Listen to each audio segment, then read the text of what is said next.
National ইউনিভার্সিটির online ক্লাসের আজকে টপিক হচ্ছে ফটোসিনথেসিস পার্ট 2। আমরা গত ক্লাসে আলোক পর্যায়ে আলোচনা করেছিলাম।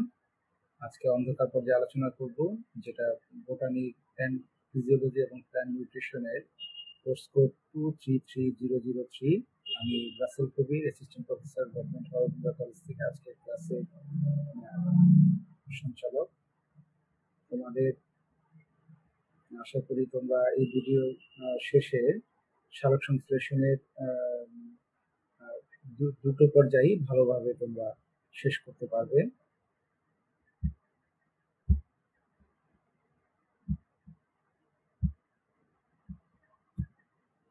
আমরা ফটোসিনথেসিসের অন্ধকার পর্যায়ে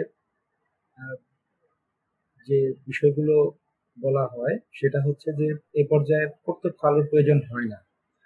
মানে এটা যে অন্ধকারে চলতে হবে এমন কোনো কথা নেই, এটা আলোতেও চলতে পারে, তবে এটার জন্য আলোটা একেবারেই এসেনশিয়াল না। আলোক পর্যায়ে যেমন আলোটা এসেনশিয়াল, এটার মধ্যে আলো এসেনশিয়াল না। যেহেতু এটা প্রত্যক্ষ আলোর প্রয়োজন পড়ে না, তাই এই পর্যায়কে অন্ধকার পর্যায় বলা হয়। আর এই পর্যায়ে মূলত যে শক্তিটা ব্যবহৃত হয় সেটা হচ্ছে আলোক পর্যায়ে উৎপন্ন এটিপি এবং এনএডিপিএইচ যেটা তৈরি হয়, সেই শক্তি ব্যবহার করেই এখানে কার্বন বিজারণের পথ পরিচালিত হয়। আর এ পর্যন্ত অন্ধকার পর্যায়ে তিনটি গতিপথ শনাক্ত করা হয়েছে। প্রথমটি হচ্ছে C3 গতিপথ বা কেলভিন বেসন চক্র আমরা বলি, এবং দ্বিতীয়টি হচ্ছে C4 চক্র বা হ্যাসসাইড চক্র, এবং তৃতীয়টি হচ্ছে প্যাসিলিয়ান অ্যাসিড বিপাক চক্র বা CAM চক্র। তো প্রথমে আমরা ডার্ক ফেজ বা লাইট ইন্ডিপেন্ডেন্ট ফেজ, সেখানে আমরা আসি। তোমরা একটা জিনিস খেয়াল করো যে এখানে কিন্তু পার্থক্য আছে। তিনটা যে আমাদের চক্র আছে, তিনটা চক্রের মধ্যে পার্থক্য আছে। আমরা কম্পারিজন করব, যখন আমরা কম্পারিজন করব তখন তোমাদের কাছে আরো ক্লিয়ার হবে। তো আমরা জানি যে সালোক সংশ্লেষণ, বেশিরভাগ সালোক সংশ্লেষণ পাতায় হয়ে থাকে। তো ফলে আমরা এই C3 চক্রটা পাতার যে ক্লোরোফিল আছে, ক্লোরোফিলের স্ট্রোমা অঞ্চলে হয়ে থাকে।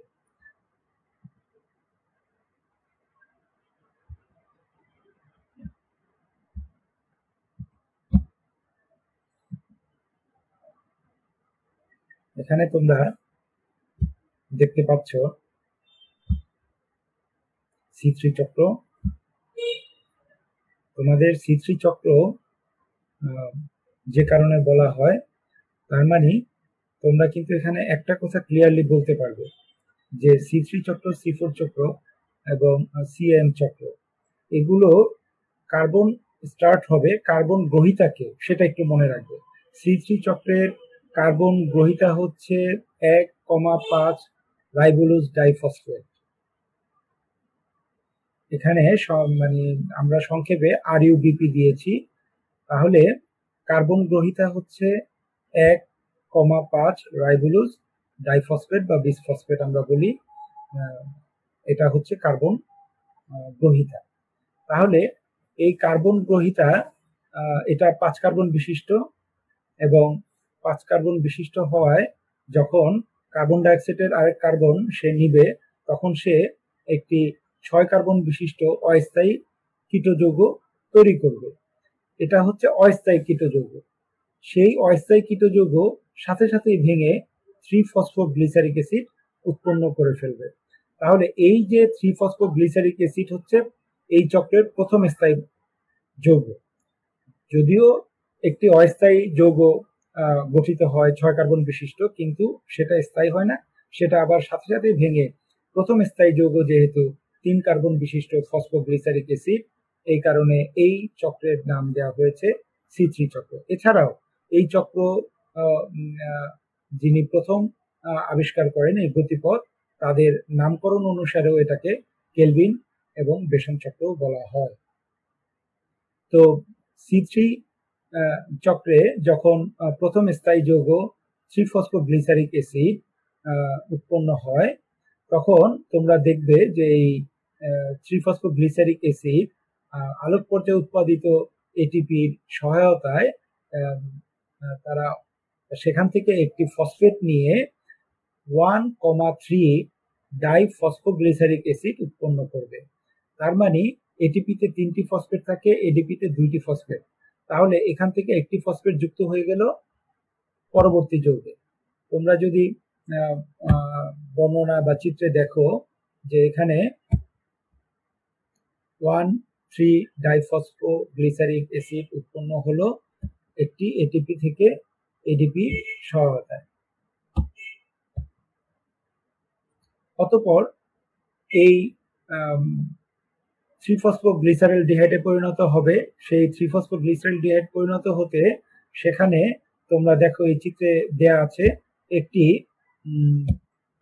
NADPH2 ব্যবহৃত হয়েছে, যেটা একটি অর্গানিক ফসফেট মুক্ত করেছে এবং এখানে NADP তৈরি হয়েছে। তাহলে এখানে তোমার 1,3 ডাইফসফোগ্লিসারিক অ্যাসিড থেকে 3-ফসফোগ্লিসারিলডিহাইড উৎপন্ন হতে আমাদের ব্যবহৃত হলো NADPH, যেটাও আমরা ওই আলোক পর্যায় থেকে এখানে পেয়েছিলাম।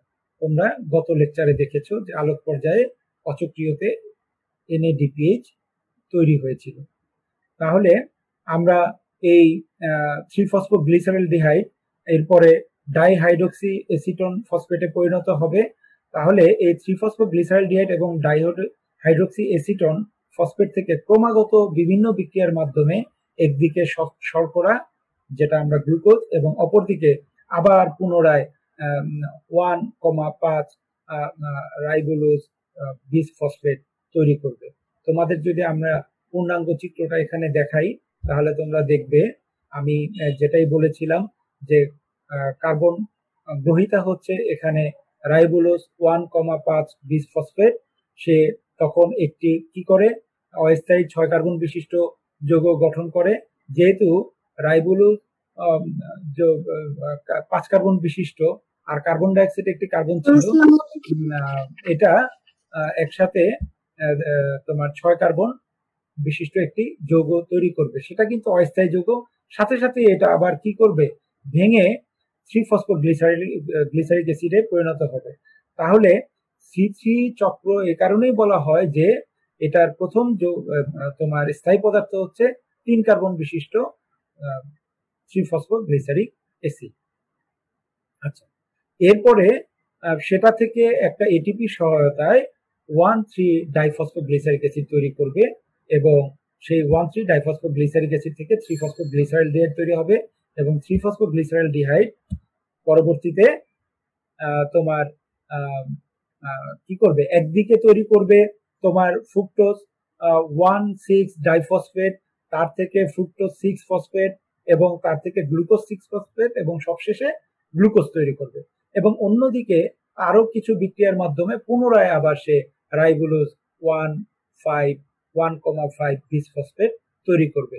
এই যে চক্রটি তোমরা দেখছো, এই চক্রটি তোমরা যদি খেয়াল করো এটা অত্যন্ত সহজ একটি চক্র কার্বন বিজারণের। তোমাদের প্রথমে মনে রাখতে হবে যে কার্বন ডাইঅক্সাইড এই অন্ধকার পর্যায়ে কার্বন ডাইঅক্সাইড আত্তীকরণ হয়। তার মানে এটাকে অঙ্গার আত্তীকৃত বা আত্তীকরণও বলা হয়। কার্বন ডাইঅক্সাইড এই 3টা চক্রে দেখবা তোমরা কার্বন ডাইঅক্সাইড গৃহীত হচ্ছে, মানে C3, C4 এবং CN চক্রে। তাহলে কার্বন ডাইঅক্সাইড গ্রহিতাকে, এটা তোমাদেরকে মনে রাখতে হবে। আর প্রথম স্থায়ী যৌগ কে, সেটা মনে রাখতে হবে।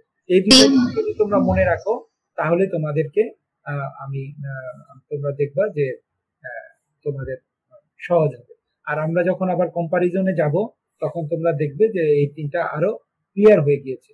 তাহলে কার্বন ডাইঅক্সাইড আমাদের এখানে আত্তীকরণ হচ্ছে এবং একদিকে গ্লুকোজ তৈরি হচ্ছে এবং একদিকে কি তৈরি হচ্ছে, এই পুনরায় আবার সেই কার্বন গ্রহিতা যেটা রাইবোলোজ 1,5 বিসফসফেট সেটা তৈরি হচ্ছে। মানে এই চক্রটা C3 চক্রটা হচ্ছে চলমান।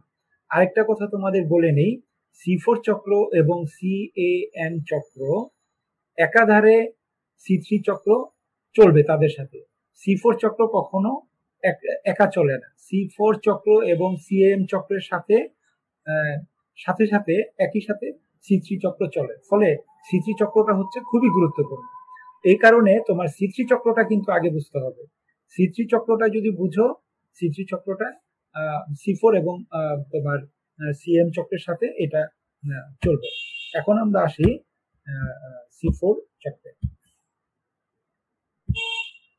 C4 চক্র বা হ্যাডস্নেক চক্র আমরা যেটা বলি, এটা আমি আগেও বলেছি যে অস্ট্রেলিয়ার বিজ্ঞানী এমডি হ্যাচ এবং সিআর স্ল্যাক 1966 সালে কার্বন বিজারণের এই গতিপথ আবিষ্কার করে বিধায় এটাকে হ্যাডস্নেক চক্র বলা হয়।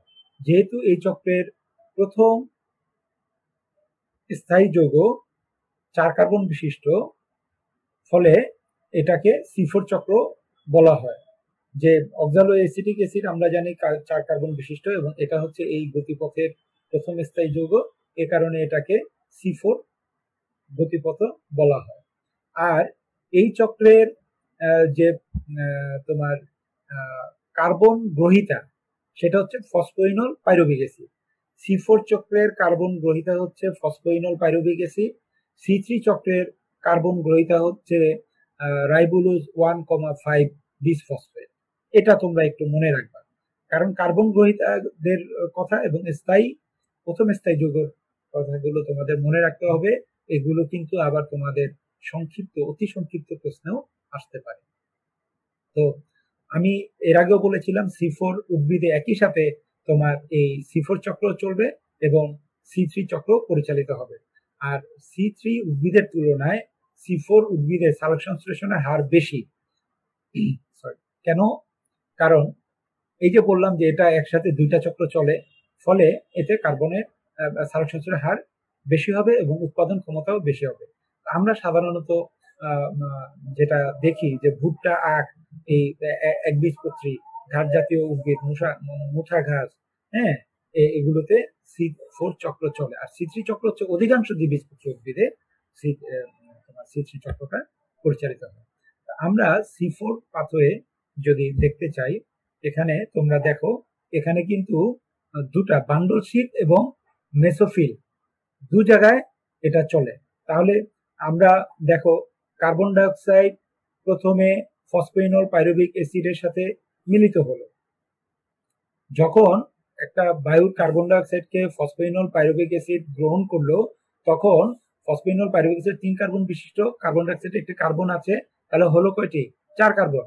এই 4 কার্বন বিশিষ্ট অক্সালো অ্যাসিটিক অ্যাসিড তৈরি করলো কার সহায়তায়? ফসফোইনল কার্বক্সিলেজ এনজাইমের সহায়তায়। এবং এই গতিপথের প্রথম স্থায়ী যৌগ সে তৈরি করলো অক্সালো অ্যাসিটিক অ্যাসিড, যেটা 4 কার্বন বিশিষ্ট। That's why this is called C4 pathway. এই অক্সালো অ্যাসিটিক অ্যাসিড তৈরি হওয়ার পরে এটা কিন্তু মেসোফিল সেলেই হচ্ছে। তোমাদের এখানে খেয়াল রাখতে হবে কোন বিক্রিয়াটুকু মেসোফিলে হচ্ছে এবং কোন বিক্রিয়াটুকু বান্ডলসিতে হচ্ছে। তাহলে মেসোফিলে এই অক্সালো অ্যাসিটিক অ্যাসিড থাকছে এবং সে ম্যালিক ডিহাইড্রোজিনেজ এনজাইম এবং NADPH এর সহায়তায় ম্যালিক অ্যাসিড তৈরি করছে। অক্সালো অ্যাসিড থেকে ম্যালিক অ্যাসিড তৈরি হলো, সেটা মেসোফিল সেলে। তাহলে এখানে তোমার মেসোফিল সেলে আমরা দেখছি যে ফসফোইনল পাইরুভিক অ্যাসিড থেকে অক্সালো অ্যাসিটিক অ্যাসিড এবং অক্সালো অ্যাসিটিক অ্যাসিড থেকে ম্যালিক অ্যাসিড, এই পর্যন্ত তোমার আমাদের মেসোফিল সেলে এই বিক্রিয়াটুকু হলো। এরপরে এই ম্যালিক অ্যাসিড থেকে তোমার ম্যালিক এনজাইমের সহায়তায় তোমার কার্বন ডাইঅক্সাইড এবং পাইরুভিক অ্যাসিড তৈরি হবে। সেই কার্বন ডাইঅক্সাইড চলে যাবে কোথায়? বান্ডল সিতে C3 চক্র পরিচালনা করতে। এই কার্বন ডাইঅক্সাইড বান্ডল সিতে চলে গেল C3 চক্র পরিচালনা করতে, এবং এই পাইরুভিক অ্যাসিড যেটা তৈরি হলো ম্যালিক অ্যাসিড থেকে, সেটা NADP থেকে তোমার NADPH এর সহায়তায় এটা চলে যাবে আবার কোথায়? বান্ডল সিতে। এখন পাইরুভিক অ্যাসিড এই বান্ডল সিট থেকে আবার কোথায় চলে আসবে?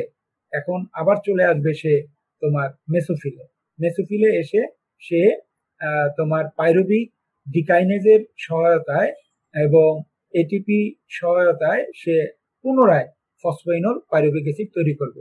তোমরা একটা জিনিস খেয়াল রাখবে, যেহেতু এটা একটা চক্র, ফলে কার্বন গ্রহীতা যেই যৌগটি হবে, এই চক্রটা শেষ হবে সেই যৌগটি উৎপাদনের মাধ্যমে। আমি আবারও বলি, কার্বন গ্রহীতা যে চক্রটি যে যৌগটি হবে, চক্রটি শেষ হবে সেই চক্র উৎপাদনের মাধ্যমে। তাহলে আমরা C4 চক্রটি দেখলাম। C4 চক্র পরে আমরা আসি CM চক্র। এই পাথওয়ে আমরা যদি খেয়াল করি, তাহলে এখানে আমরা দেখতে পাবো যে এই পাথওয়েতে সাধারণত তোমরা এখানে দেখতে পাচ্ছ যে একটি ক্যাকটাস উদ্ভিদ। তার মানে ক্যাকটাস উদ্ভিদ হচ্ছে কি,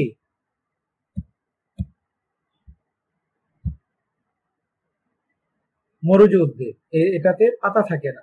তাহলে এই ক্যাকটাস উদ্ভিদে তোমরা দেখবা যে এই চক্রটা দেখানো হচ্ছে যে ম্যালিক অ্যাসিড থেকে কিভাবে পাইরুভিক অ্যাসিড পরিণত হয়েছে এবং কার্বন ডাইঅক্সাইড পরিণত হয়েছে, উৎপন্ন হয়েছে, এবং সেই কার্বন ডাইঅক্সাইড কোথায় চলে গেল, ক্যালভিন চক্রে চলে গেল, মানে C3 চক্র চালাবে। আমি আগেও বলেছি, আমি এই লেকচারের শুরুতে বলেছিলাম যে C3 চক্রটা কিন্তু খুবই গুরুত্বপূর্ণ, কারণ এর পরবর্তী অন্ধকার পর্যায়ে যে দুটি চক্র ছিল C4 এবং CM চক্র, সেই দুটি চক্রের সাথে সাথে C3 চক্র চলবে। কারণ C4 চক্রের সাথে C3 চক্র চলেছে, এখানে CM চক্রের সাথেও তোমার এই C4 চক্র C3 চক্র চলবে। তাহলে তোমরা যদি এখানে একটু খেয়াল করো যে এখানে কিভাবে ম্যালিক অ্যাসিড থেকে স্টার্চের গতিপথ দেখানো হচ্ছে, তোমরা যদি এখানে বিক্রিয়াগুলো এবং উৎসেচক গুলো দেখো, এখানেও তোমরা দুটা জিনিস দেখছো, দুটা ভাগ করা হয়েছে আলো দিয়ে। এটা দিন এবং রাতে চলছে, এটা দিন এবং রাতে চলছে। ম্যালিক অ্যাসিড তোমার যে গহ্বর থাকে সেটা, আর ক্লোরোপ্লাস্টে চলছে তোমার এই C3 চক্র। এখানে ম্যালিক অ্যাসিড থেকে ম্যালেট, তারপরে অক্সালো অ্যাসিটিক অ্যাসিড তৈরি হয়ে আমাদের সবশেষে সেই ফসফোইনল পাইরুভিক অ্যাসিড তৈরি হলো। এবং ওই ফসফোইনল পাইরুভিক অ্যাসিড তৈরির ক্ষেত্রে আমরা দেখেছি যে কার্বন ডাইঅক্সাইডটা সেই কোথায় চলে গেছে, তোমার C3 চক্রে চলে গেছে, এবং সেটা ওই একইভাবে স্টার্চ তৈরি করেছে। তার মানে তোমাদের সিএম চক্রটা অত্যন্ত সহজ। এখানে তোমার এই কথাটা মনে রাখলেই হবে যে ম্যালিক অ্যাসিড থেকে ম্যালেট, এবং এটা পাইরুভেট থেকে সবশেষে স্টার্চ তৈরি করে কোথায়, ক্লোরোপ্লাস্টে। এবং যে কার্বন ডাইঅক্সাইডটা তৈরি হলো, সেই কার্বন ডাইঅক্সাইডটা চলে যাবে কি তৈরি, কোথায়, C3 চক্রে, এবং কিছু অংশ চলে যাবে বায়ুতে। এটাই হলো আমাদের সিএম চক্র। এখন আমরা দেখি এই তিনটি চক্রের মধ্যে আমরা যদি তুলনা করি, তোমরা দেখো C3, C4 এবং CM চক্র। তো এখানে আমরা যদি একটা খেয়াল করি যে কার্বন ফিক্সেশন এবং কেলভিন সাইকেল সেপারেশনের যে বিষয়, আর আরেকটা আছে স্টোমাটা ওপেন, তোমার পত্ররন্ধ্র কখন এটা খোলা থাকবে এই চক্র চলাকালীন সময়, এবং এটার জন্য উপযোগী আবহাওয়া কেমন। তাহলে আমরা তিনটা মানে বিষয় নিয়ে, তিনটি চলক দিয়ে আমরা এটাকে যদি তুলনা করি, তাহলে দেখতে পাবো যে C3 চক্রে আমাদের কোনো সেপারেশন নেই, এটা দিন রাতের কোনো সেপারেশন নেই, এটা বান্ডল শীতের কোনো সেপারেশন নেই, এটা সেল ডিভিশনের কোনো সেপারেশন নেই। এবং এটা চক্র যখন চলে, এটা হচ্ছে দিনের বেলা পত্ররন্ধ্র খোলা থাকবে, এবং এটার জন্য উপযোগী আবহাওয়া হচ্ছে ঠান্ডা এবং শুষ্ক আবহাওয়া, আর্দ্র আবহাওয়া।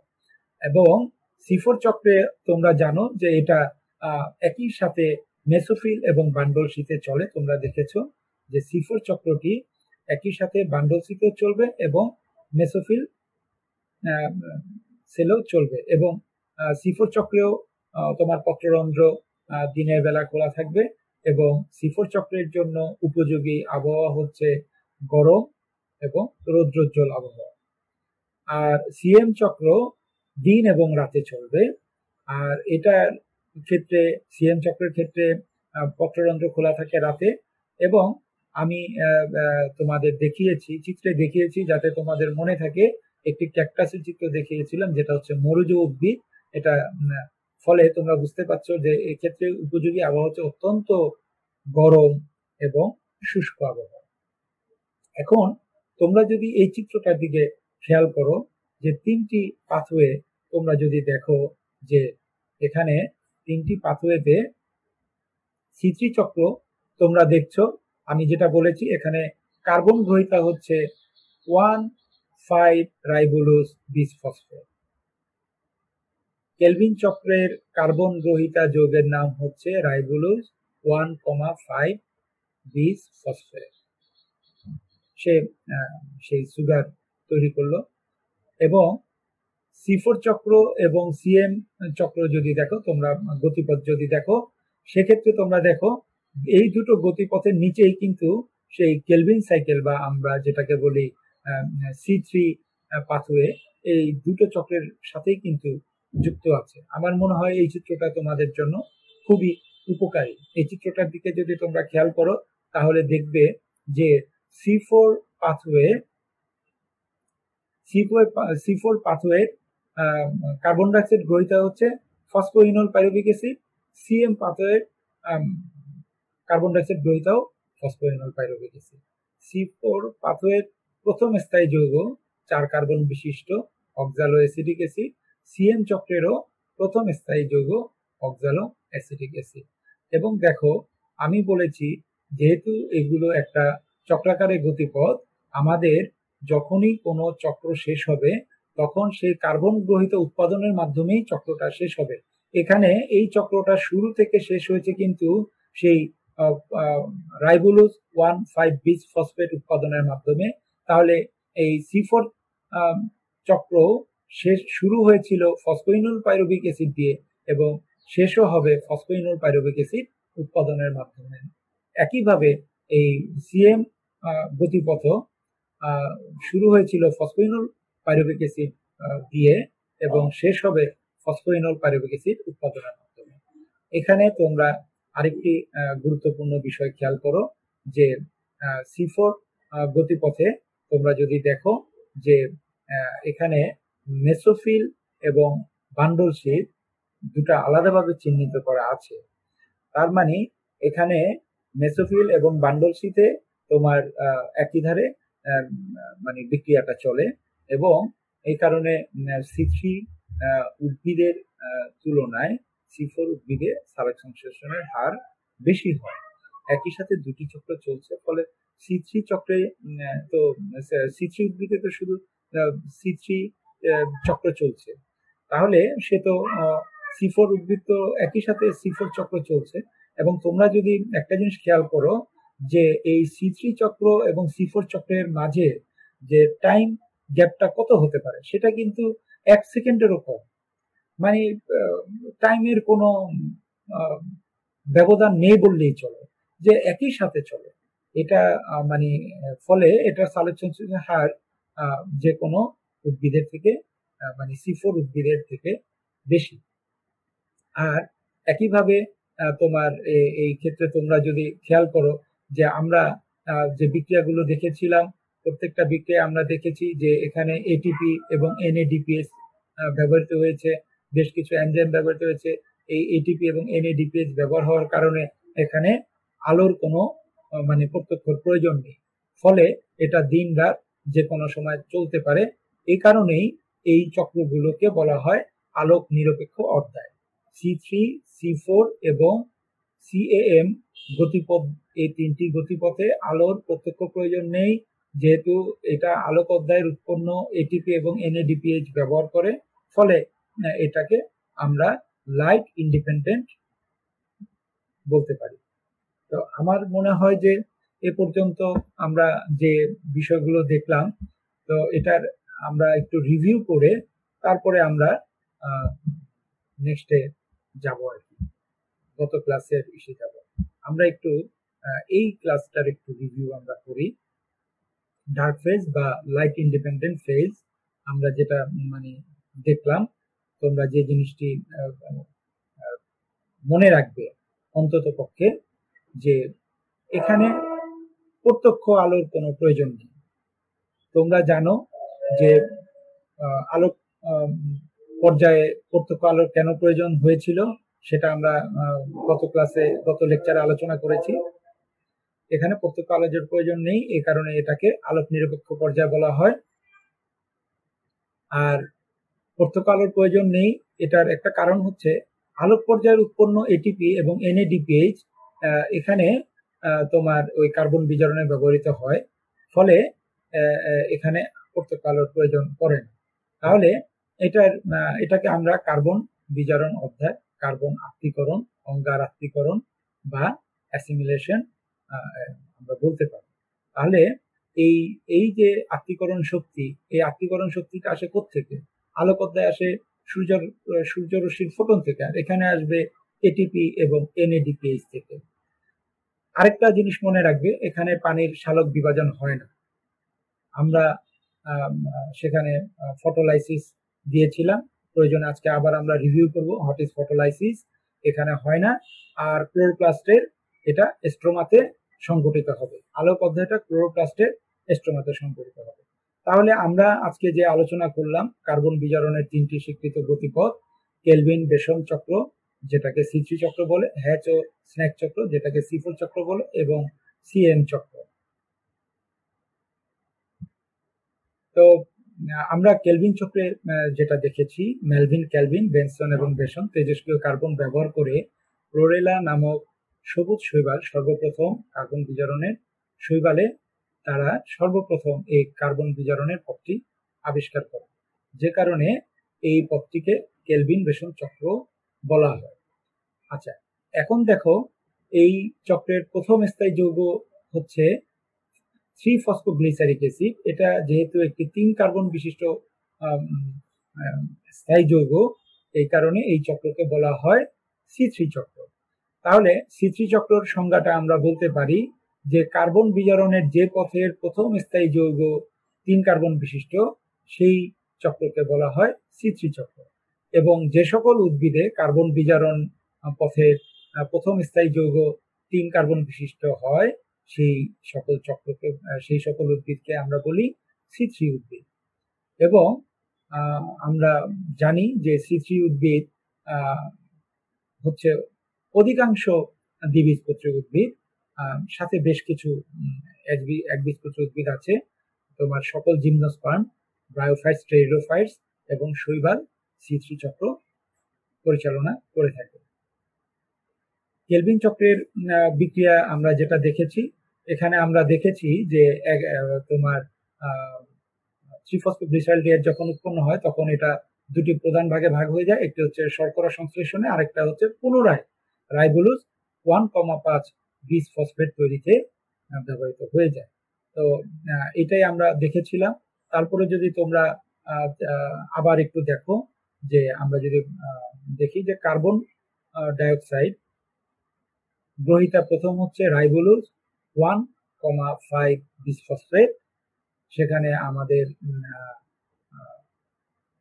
রাইবোলোজ 1,5 বিস ফসফেট থেকে যদিও একটি 6 কার্বন বিশিষ্ট অস্থায়ী যৌগ কিটো অ্যাসিড তৈরি হয়েছিল, সেটা সাথে সাথে আবার এত অল্প সময়, মানে সেই সময় বলা যায় না, সেই সময় মানে না বলাই ভালো, সেই সময় একেবারেই এত ক্ষুদ্র যে সেটাকে মানে কাউন্টে আনা যায় না। তাহলে যেটা কাউন্টে আনি আমরা, সেটা হচ্ছে যে রাইবোলোজ 1,5 বিস ফসফেট থেকে তোমার কার্বন গ্রহণের মাধ্যমে প্রথমেই সে 3-ফসফোগ্লিসারিক অ্যাসিড তৈরি করবে।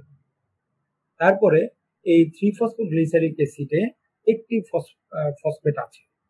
এই 3-ফসফোগ্লিসারিক অ্যাসিডের একটি ফসফেটের সাথে এটিপি থেকে আরেকটি ফসফেট নিয়ে সে 1,3 বিস ফসফোগ্লিসারিক অ্যাসিড তৈরি করবে।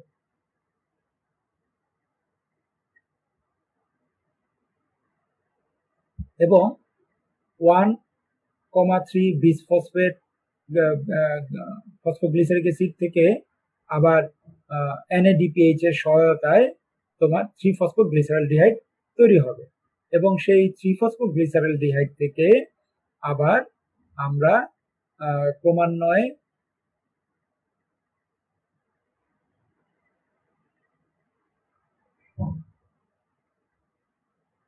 দেখব যে আমরা সেখানে দেখেছি যে কার্বন বিজারণের দুটি পথ থাকে। সেটা একটি পথে এটা বিভিন্ন বিক্রিয়া ঘটিয়ে আমরা সবশেষে গ্লুকোজ পাবো, এবং আরেকটি পথে বিভিন্ন বিক্রিয়া ঘটিয়ে আবার পুনরায় রাইবোলোজ 1,5 বিসফসফেট তৈরি করবে। আমরা এর আগেও দেখিয়েছি যে প্রথমে সে ফ্রুক্টোজ 1,6 বিসফসফেট তৈরি করবে, সেখান থেকে সে ফ্রুক্টোজ 6 ফসফেট তৈরি করবে এবং এরপরে সে গ্লুকোজ 6 ফসফেট থেকে সবশেষে সে কার্বোহাইড্রেট বা গ্লুকোজে পরিণত হবে। তার মানে 3-ফসফোগ্লিসালডিহাইডের একটি পথ করলো কি স্টার্চ বা কার্বোহাইড্রেট বা শর্করা, যেটা আমরা বলি শর্করা সংশ্লেষণ। তাহলে এই গতিপথের 3-ফসফোগ্লিসালডিহাইড একটি গতিপথ হচ্ছে শর্করা উৎপাদন করলো। যেহেতু এই গতিপথ ক্রমাগতভাবে চলতে হবে, এই কারণে এই গতিপথ আরো কিছু বিক্রিয়া ঘটাবে এবং আরো কিছু বিক্রিয়া ঘটিয়ে আবার কিছু গ্লিসারিক অ্যাসিড থেকে তোমার আবার পুনরায় 1,5 বিস রাইবোলোজ 1,5 বিসফসফেট তৈরি হবে। তো এখানে তোমরা কিছু এনজাইমের নাম দেখছো এবং সেই এনজাইমগুলো তোমাদের বিক্রিয়ার ক্ষেত্রে মনে রাখা জরুরি। এবং তোমরা যদি সেই এনজাইমগুলো মনে রাখতে চাও বা যে বর্ণনাগুলো দিতে চাও, আমার মনে হয় যে বর্ণনাগুলো মনে রাখার সবচেয়ে সহজ পদ্ধতি হচ্ছে এই যে এই ছকাকারে চিত্রটা আঁকা। যে শিক্ষার্থী সঠিকভাবে ছকাকারে এই চিত্রটি এঁকে নিবে পরীক্ষার খাতায় প্রথমে, তার বর্ণনা দিতে কোনো ভুল হবে না। তার মানে তোমার যখন এই মাস্টার প্ল্যান করে ফেলবে, তোমার মাথায় যখন এই চক্রের মাস্টার প্ল্যানটা থাকবে, তুমি সাথে সাথে এই মাস্টার প্ল্যানটা আগে কি করবে, খাতায় নিয়ে নিবে, খাতায় লিখে সেখান থেকে তুমি পুনরায় আবার বর্ণনায় চলে যাবে। তাহলেই তোমার পক্ষে সম্ভব হবে নির্ভুলভাবে পরীক্ষার খাতায় C3 চক্রটি বর্ণনা করতে। তাহলে আমরা দেখলাম যে C3 চক্রের যে প্রথম স্থায়ী যৌগ সেটা হচ্ছে 3-ফসফোগ্লিসারিক অ্যাসিড, এবং এই 3-ফসফোগ্লিসারিক অ্যাসিড থেকে তোমার যখন 3-ফসফোগ্লিসালডিহাইড তৈরি হয়, সেই 3-ফসফোগ্লিসালডিহাইড দুটি সংশ্লেষণে চলে যায়। একটি সংশ্লেষণ শেষ হয় কার্বোহাইড্রেট উৎপাদনের মাধ্যমে এবং আরেকটি সংশ্লেষণ শেষ হয় পুনরায় রাইবোলোজ 1,5 বিসফসফেট তৈরির মাধ্যমে। তাহলে এই গুরুত্বপূর্ণ বিষয়টি যদি তোমরা মাথায় রাখো এবং এই ছোটখাটো যে সংকেত দিয়ে যে নামগুলো দেওয়া হয়েছে সেই সংকেতগুলো যদি তোমরা মনে রাখো এবং সেই সংকেতের অ্যাব্রিভিয়েশন গুলো যদি তোমরা সঠিকভাবে মনে রাখতে পারো এবং কোন বিক্রিয়ায় কি ধরনের এনজাইম ব্যবহৃত হচ্ছে, কি ধরনের কোএনজাইম ব্যবহৃত হচ্ছে, এগুলো মনে রাখা যে খুব বেশি কঠিন তা কিন্তু না। তোমরা দেখছো যে 3-ফসফোগ্লিসারিক অ্যাসিড থেকে 1,3 বিসফসফোগ্লিসারিক অ্যাসিড তৈরি হচ্ছে, মানে একটি ফসফেট থেকে দুটি ফসফেট যুক্ত হয়েছে। তাহলে কোত্থেকে আসবে? এটা এটিপি থেকে এডিপি তৈরি হলে যে ফসফেটটা আসে সেই ফসফেটে আসবে, সেই ফসফেটেই তোমার এটা থাকবে। তো যাই হোক, আমরা দেখলাম আমাদের আজকের এটা। আমরা এখন চলে যাই একটু গত ক্লাসে আমরা যে রিভিউ করেছিলাম সেই রিভিউতে আমরা চলে যাই আর একটু রিক্যাপ যাই, যে তোমাদের যেহেতু সালোক সংশ্লেষণ আমরা দুটি পার্টে বিভক্ত করেছি, এই কারণে আমাদের আজকে এই সালোক সংশ্লেষণ শেষ ক্লাস। তো আমরা একটু যুক্ত করতে চাই যে সালোক সংশ্লেষণ দুটি পর্যায়ে হয়, একটি হচ্ছে আলোক পর্যায়, একটা হচ্ছে অন্ধকার পর্যায়। আজকে দ্বিতীয় পার্ট ছিল অন্ধকার পর্যায়, গত লেকচারে আমার আলোক পর্যায় ছিল, সেটাকে আমি একটু সংক্ষেপে তোমাদের স্মরণ করিয়ে দিতে চাই যে আলোক পর্যায়ের জন্য অপরিহার্য হচ্ছে সূর্যালোক, এবং এ পর্যায়ে সৌরশক্তি রাসায়নিক শক্তিতে রূপান্তরিত হয় এটিপি এবং এনএডিপিএস তৈরির মাধ্যমে। এবং তোমরা জানো যে এটিপি শক্তি জমা রাখে এবং এনএডিপি এবং এটিপি যেটা আমরা বায়োলজিক্যাল পয়েন্ট বলি, এটা আবার পরবর্তীতে অন্ধকার পর্যায়ে ব্যবহৃত হয়। এখানে আমরা আরেকটি গুরুত্বপূর্ণ জিনিস পড়েছিলাম, যে টপিকটি যে মনে রাখতে হবে সেটা হচ্ছে ফটো ফসফোরাইলেশন। সেটা হচ্ছে যে কোনো যৌগের সাথে ফসফেট যুক্ত হওয়াকেই বলা হয় ফসফোরাইলেশন, আর এটা যদি আলোকের উপস্থিতিতে হয় তাহলে আমরা সেটাকে বলবো ফটো ফসফোরাইলেশন। তাহলে ফটোফসফোরেশন আমরা বলতে বুঝাই যে এই যে এটিপি উৎপন্ন হলো একটি এডিপির সাথে অজৈব ফসফেট যুক্ত হয়ে যখন এটিপি তৈরি হয়, অবশ্যই এই কাজটা ক্লোরোফিলের মাধ্যমে হবে এবং আলোর উপস্থিতিতে হতে হবে, তখনই আমরা এটাকে ফটো ফসফোরাইলেশন বলবো। আরেকটি গুরুত্বপূর্ণ মানে টপিক ছিল, আমরা কিন্তু বলেছি যে অন্ধকার পর্যায়ে কোনো ফটোলাইসিস বা পানির সালোক বিভাজন হয় না, এটা হয় আলোক পর্যায়ে। তাহলে ফটোলাইসিসটা কি? সূর্যালোক এবং ক্লোরোফিলের সহায়তায় পানি বিয়োজিত হয়ে অক্সিজেন, হাইড্রোজেন এবং ইলেকট্রন উৎপন্ন করে। তোমরা গত ক্লাসে দেখেছিলে, গত লেকচারে, যে যে অক্সিজেন বায়ুতে চলে যায়, হাইড্রোজেন আয়ন বা প্রোটন সেটা NADPH তৈরিতে ব্যবহৃত হয়ে যায়, ইলেকট্রন হচ্ছে ফটোসিস্টেম 2 এর ইলেকট্রন ঘাটতি পূরণ করে। ফলে এই প্রক্রিয়াটা খুবই গুরুত্বপূর্ণ আমাদের আলোক অধ্যায়ে। আর শুধুমাত্র এই ফটোলাইসিসের ফলেই অক্সিজেন উৎপন্ন হয়। তোমাদের একটা গুরুত্বপূর্ণ প্রশ্ন ছিল যে সালোক সংশ্লেষণের অক্সিজেন উৎপন্ন হয় কোথায়? সালোক সংশ্লেষণের অক্সিজেন উৎপন্ন হয় আলোক অধ্যায়ের চক্রীয় পর্যায়ে, আর কোথাও না, শুধুমাত্র চক্রীয় পর্যায়ে ফটোলাইসিসটা হয়। তাহলে আমরা যেহেতু আজকে 5টি অধ্যায় পরিচালনা মানে অধ্যায় আলোচনা করলাম, তার মধ্যে একটি হচ্ছে মোট আমাদের আজকে 3টি করলাম, C3, C4 এবং CM চক্র।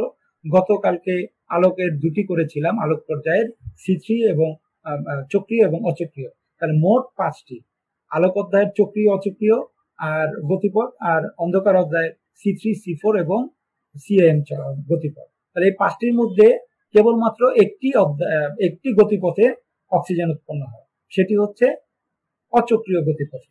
আলোক অধ্যায়ের অচক্রীয় গতিপথে পানির সালোক বিভাজন হয়, ফটোলাইসিস হয়, ফলে সেখানে অক্সিজেন উৎপন্ন হয়ে বায়ু নির্গত হয়। এটা হচ্ছে মানে গুরুত্বপূর্ণ মানে তথ্য তোমাদের জন্য। তাহলে আমরা সালোক সংশ্লেষণের একেবারে মানে শেষ মানে করলাম। আমার প্রেজেন্টেশন এখানে শেষ হলো। এখন তোমরা যদি কোনো প্রশ্ন থাকে, 2 মিনিট সময় আছে, কেউ যদি প্রশ্ন থাকে, ওপেন ফর অল, প্রশ্ন করতে পারো। আনমিউট করে তোমরা যদি কোনো প্রশ্ন থাকে প্রশ্ন করতে পারো।